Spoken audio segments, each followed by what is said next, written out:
Yeroo tokko misirroonni haarotaan wal qabatanii mana bahan. Misirrittiin sun ganama kaatee yoo ciree qopheessitu foddaadhaan gad ilaaltee uffata miicamee haada irratti afame argite.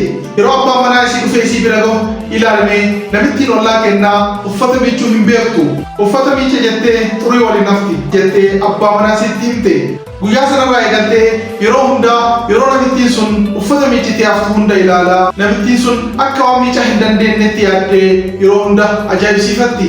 Erga tokko oliif uffata isiin haftu foddaadhaan ilaalaa namittii sana hedduu ajaa'ibsiifataa turteen booda gaaf tokko ganama kaatee uffata isiin miicite yoo ilaaltu uffanni guyyaa san afamee argite kan akka asiin duraa xuraa'ee osoo hin taane hedduu qulqullaa'ee kan afame ture. Namittiin ollaa isii sun uffata miicuu barattee jirti jechuudha jettee deebistee abbaa manaa sitti himte.